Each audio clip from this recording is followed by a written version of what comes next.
Welcome back to my workshop. Now today I'm in the middle of a project and the next tool I need to use is one of these, which is a biscuit joiner. So I thought what I'll do is I'll talk you through what a biscuit joiner is, I'll show you all the bells and whistles and tell you when you would use it. So the first thing to do is let's have a close look at this one. Right, so what is a biscuit joiner? Now a biscuit joiner is used when you want to join multiple pieces of wood together, like that, for example. Say if you had loads of these together and you was making a tabletop or a bench or something like that, or if you're doing joinery for cabinets. Okay, and what happens is you use these things, which are called biscuits. Okay, this is a 20. Okay, and what it does is you cut a groove in this piece of wood, insert this into one side and then push the two together. Okay, and what it does is it creates a join to stop it doing this. Okay, it doesn't add a great deal of strength over the glue. So if you use glue and a biscuit joint, the biscuit doesn't actually add much in the way of strength. But what it does, it helps with alignment and it also stops a bit of this, so less shear. Okay, so now we know roughly what it's used for. But before we start grooving out this and putting in some biscuits, let's have a look at the machine itself and I'll tell you what all the controls do. Okay, so this one is the SIP 07904. Now I've had this quite a few years, but it's still a current model. I think it's about 60 or 70 pounds. I don't use it a great deal, so it sits in its box a lot of the time, but when I do use it, I'm always impressed with how good it is. Okay, now basically what we've got is, it's like an angle grinder. So you can imagine the body is very much like an angle grinder, but you plunge it in and out and it's got a blade, okay, this blade. Okay, and that is what's used for cutting the groove. Okay, so yes, it's very spinny, very noisy, but quite safe because every time you let go of it, the blade retracts.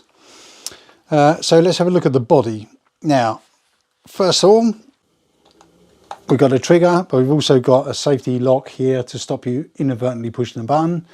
So you push that button and pull the trigger. Okay, so that's like this. On this side, we've got this angle gauge here, one this side and one this side. Now this is for the fence. Okay, the fence is on the front.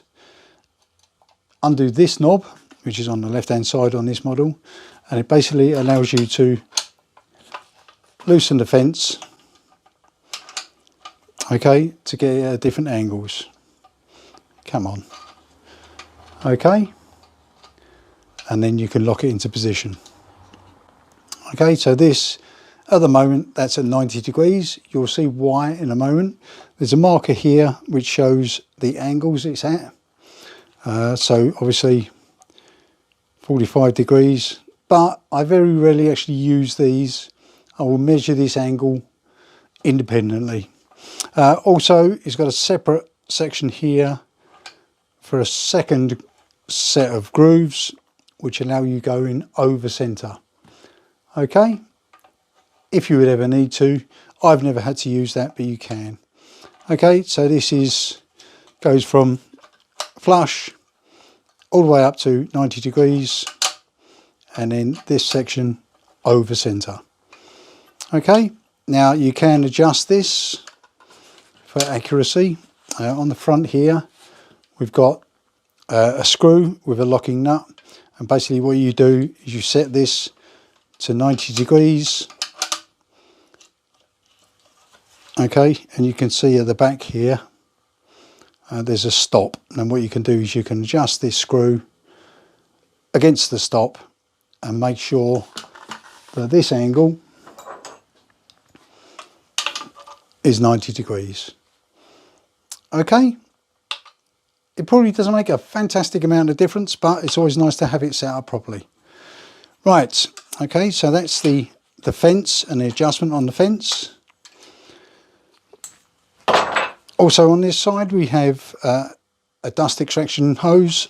I don't have an adapter for this, but what you do get is you get a bag, which is quite good. These do produce a lot of sawdust. That just literally pushes on there, and it does collect a lot of the sawdust.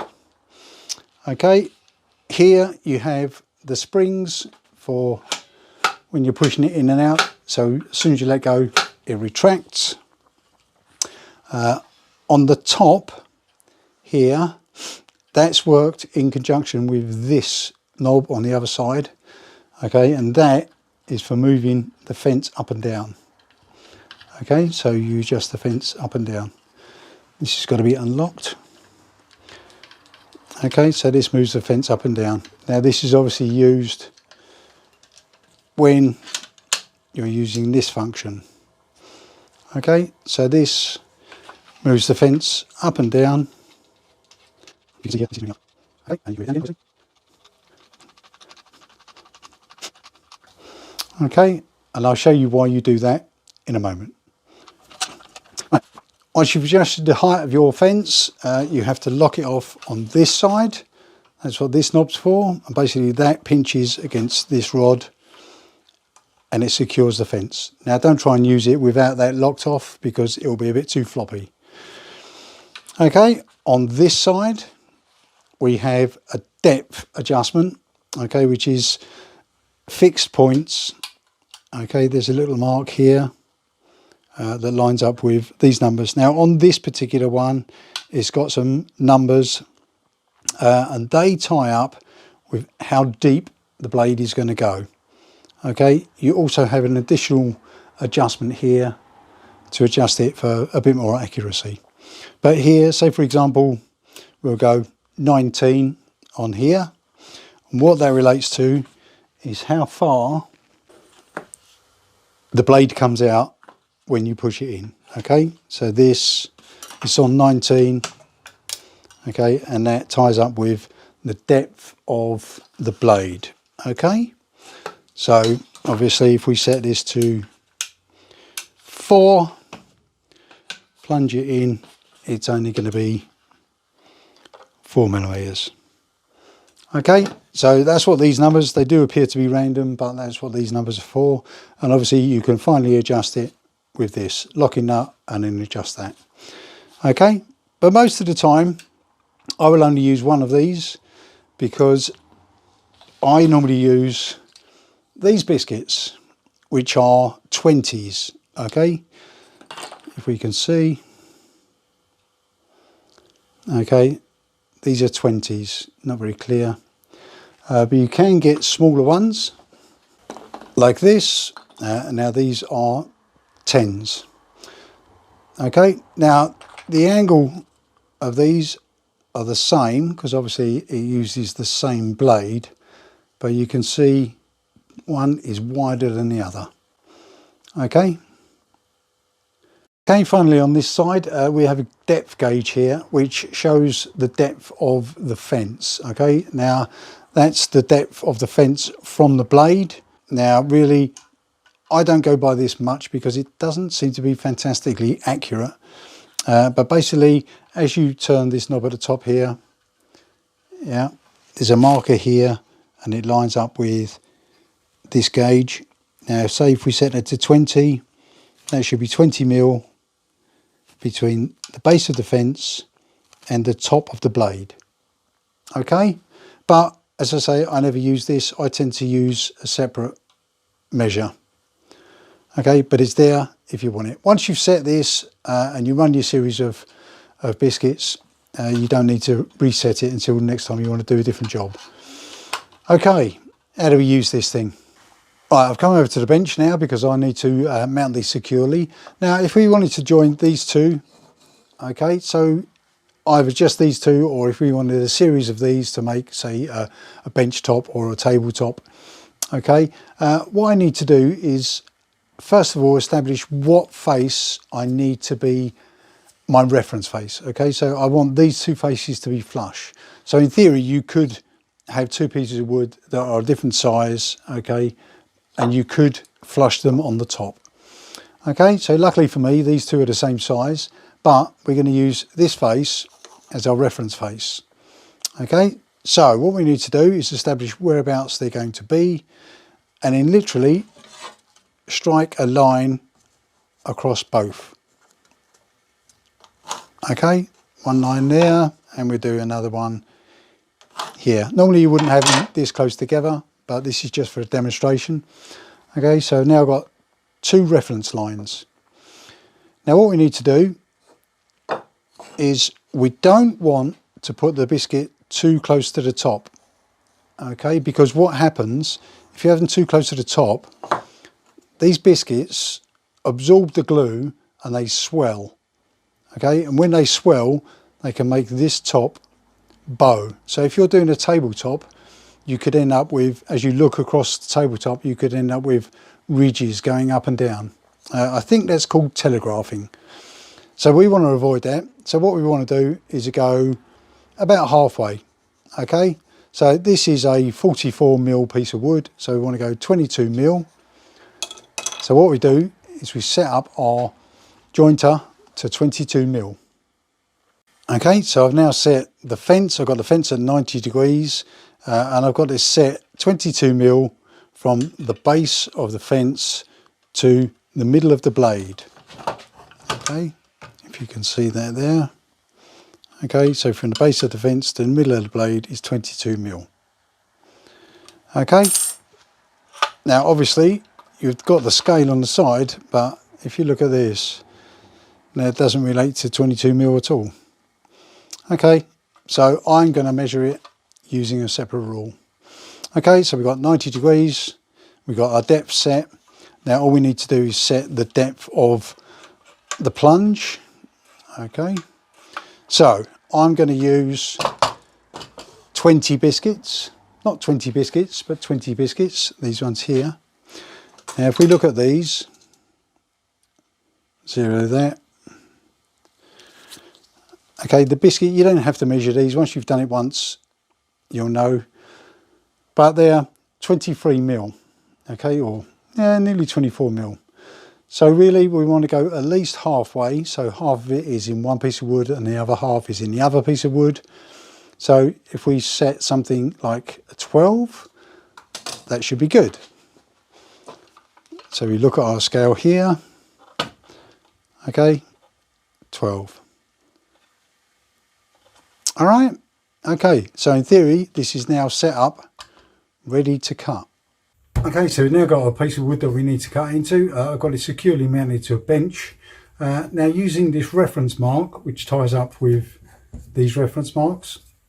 Okay, what we're going to do now is our tools all set up, ready to go. And there's a little red mark here, okay, which you need to align with your marks. Okay, then you literally pull the trigger and plunge.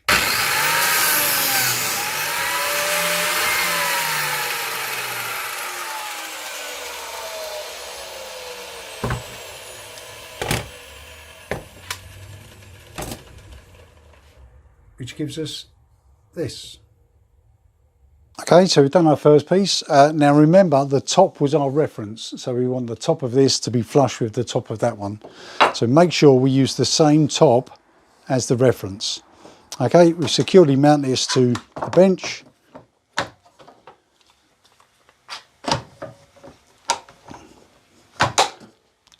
And then do exactly the same again.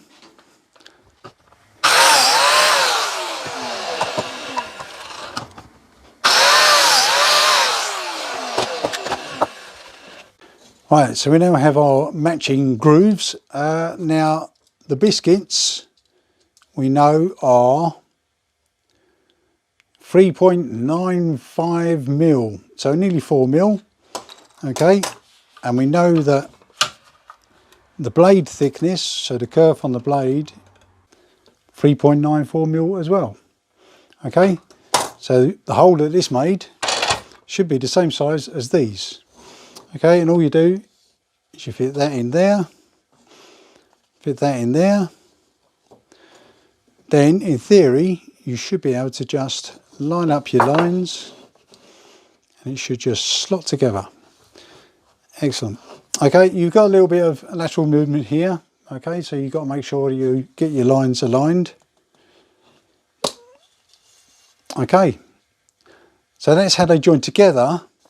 Now this face, in theory, should be flush, which it is. Okay, so it doesn't matter how thick each of these are. You've both referenced off the top, so these should be flush.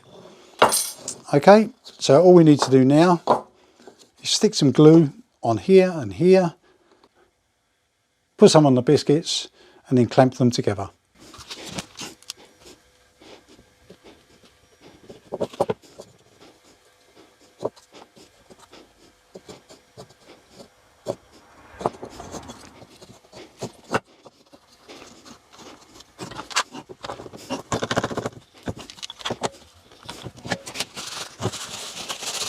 Okay, so we now have glue on this. It's clamped together, it's been held while it dries.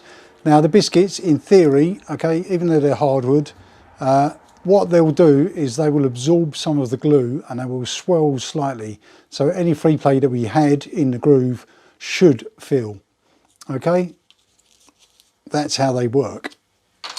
Okay, for this one, we referenced off the top because we wanted the top surface to be flush, and we used the fence. Okay, you can also reference from the base. Now some people don't like referencing off the base, but you can reference off the base. Now when would you do that? Let's shut that. Say for example you wanted to join these two pieces like this. Okay, so what you would do is you would reference off of this face and this face. Okay, using similar methods, marking the lines where you want the cuts to be, and then you can use this face as a reference. Okay, let's quickly cut those and you'll see what I mean.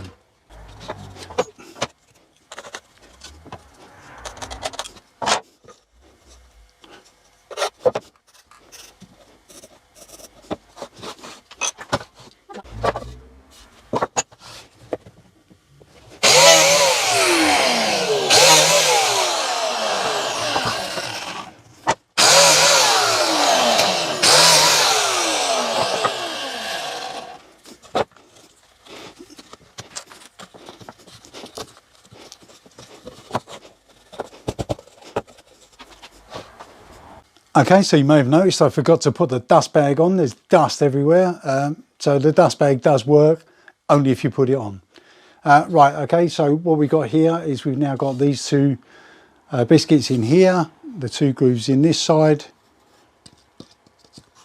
They just fit together like this.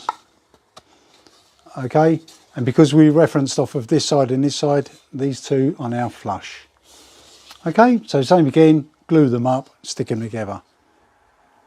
As I say, I bought this quite a few years ago, and really the blade needs changing. I haven't got a spare blade, but I'll show you how to change it. First things first, make sure it's unplugged. Okay, then what you do is you turn it over, and on the base you can see there's 4 screws here.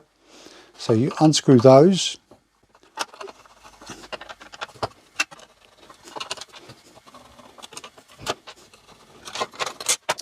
Okay, and then you can see the blade.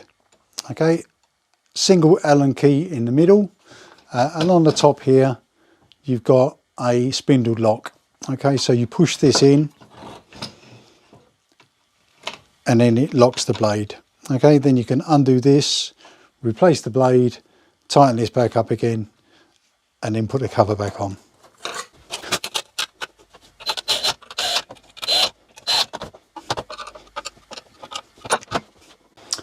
Okay, so this has only been dry for about 20 minutes or so, so it's probably not fully dry. But what I'm going to do now is I'm going to cut into it so you can actually see the join of the biscuit joint.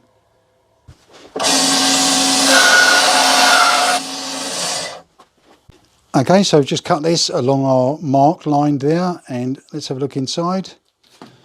Okay, so you can see how the biscuit joint actually works. Okay, so this is now solid. The biscuit is swollen slightly, and you can actually see it's filled the void completely. Okay, okay, so focus, there we go. All right, so it gives you a fairly secure join. as I say, the glue is doing most of the work, but this will stop it from shearing, and it will also allow you to make sure you got your flush faces. Okay, I think that's about it. Right, so that's about it. That was just a quick introduction to what a biscuit joiner does, and it shows you the different kinds of joints you can do, like this, and also sort of demonstrates the integrity of the joint. Okay, I'd highly recommend getting one of these, especially if you're doing furniture, making tabletops, that kind of thing. I love this thing. I've had it a few years. Well worth the investment. All the things I've shown you, all the controls are very similar on other models, obviously of different levels. I like this one, and I hope you've learned something from this video. Okay, thank you very much for watching, and I'll see you in the next video. Bye.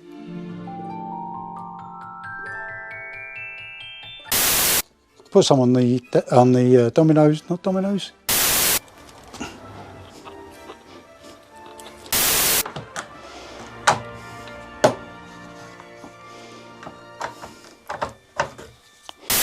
Is they sit in between each of these panels and then form a joint. That didn't work very well. Let's do that again. Okay, so as I say, I've had this for quite a few years ago. Start again.